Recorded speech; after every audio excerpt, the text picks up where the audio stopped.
I went from literally being worth 50 million to a negative net worth. And, that was a big knockdown, but I recovered and recovered very quickly. You want to know how?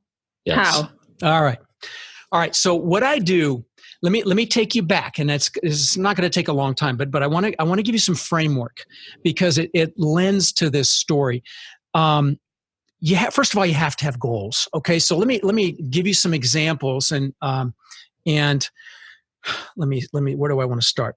So back when I was 18, I go back to when I was a broker in real estate. Okay. I thought that to be a broker, you had to have a 4-door car. So I went out and I bought this hideously ugly Ford Granada, gray Ford Granada 4-door. And that's how I thought I was going to make money. Of course, that didn't make me any money at all. But I had a friend that had a Corvette.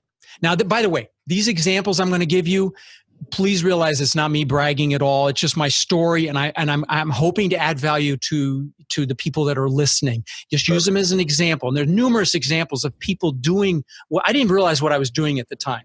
But let me preface what I'm saying with this is not me bragging at all. Oh, and you are allowed to brag if you want. Well, no, this stuff, but I'm going to tell you, this stuff doesn't even really interest me anymore. But it's a great story because I know some of you, listening that are young and hungry and success driven, and some of these examples may juice you. But please realize that that's not my intent. Is not to brag.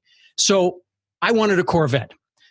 This is back before the internet. And so I got a picture of a Corvette and I put it on the visor of my 4-door Granada. A year later, I had a beautiful burgundy Corvette, chrome rims, just gorgeous. And back then there was a TV show called Magnum PI. The actor was Tom Selleck. Yeah. And he had this Ferrari 308, beautiful red Ferrari. I got a picture of that actual Ferrari out of a magazine and put that on the visor of my Corvette. A couple years later, I had a Maserati, looked just like that Ferrari from the front. You couldn't tell them apart. Nice. My last example is I always wanted a Lamborghini. And I'm the guy that had the posters in his room with the hot bikini girls and the leaning over the car. Yeah, I'm that guy. So I had all that. Own it. Yeah, I'll own it. It was cheesy, but I had that was me.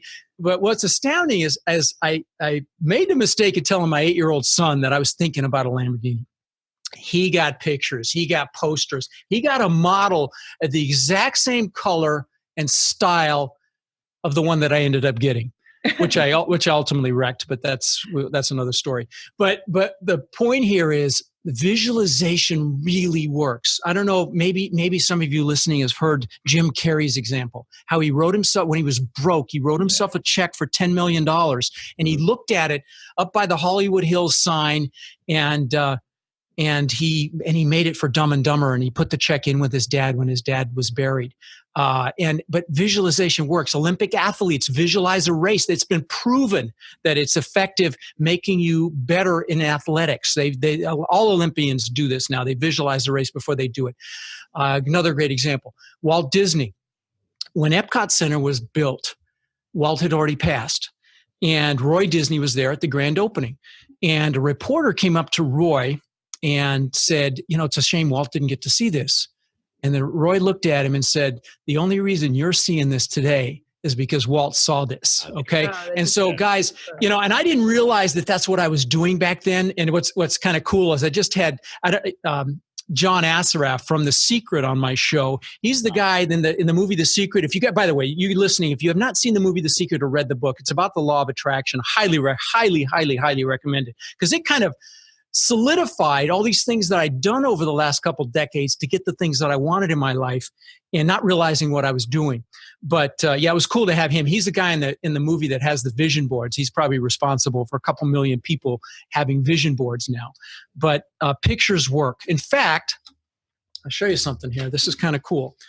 Since we're on video, and I know your podcast's not on video, but you're doing a video, so I can at least show you guys. And maybe if you throw it on YouTube, your people can see it. It'll be up on YouTube. But I'm a dinosaur. I've got this paper planner. Okay, I use this every day. I know. Like a trapper keeper. It really dates me. It used to be called a daytimer. Now it's Franklin Covey. But in the back of this thing, I've got pictures that I have had for about 19 years. The first pictures are my gratitude pictures because everything, these are my kids when they were young. Everything comes from a place of gratitude, starts from a place of gratitude. But then there's the pictures of the, houses that I've wanted, that I've gotten. The watches, a couple $100,000 in watches that, again, stuff that I'm not that interested anymore, but the Lamborghini before I got it, the Rolls Royce that I got, all these things that I got because I visualized them and I had pictures. So some of you may be thinking, oh, this is foofy and stuff, but I promise you that it's not. So that's visualization. And what does it hurt if you try it? Get a picture. I had a call. I had a call with a young couple in Houston that listened to me, got a picture of an apartment building, put it in their bedroom. Now that wouldn't motivate me, but it motivated them, and they got a 36 unit, 10 grand a month in income. Wow, that's great. From visualizing. But let me back up, okay? Because let me talk about goals for just a minute, and it'll take me 2 minutes. But I want to share with you. I take my students, coaching students and course students through this program, but I can do it real high level, real quick for you. Take and realize that most people, they spend more time planning Christmas than they do designing their lives. Okay. So if you're listening to this, even if you've done your goals before, I highly recommend you do what I'm about to suggest to you. Pick an hour when you're uninterrupted and you're in a high energy state. I don't care if it's first thing in the morning or in the evening, whenever you have the most energy, sit down and do what I'm going to describe. It'll only take you an hour, and I promise you'll thank me. Sit down and write down everything you could ever possibly want in life.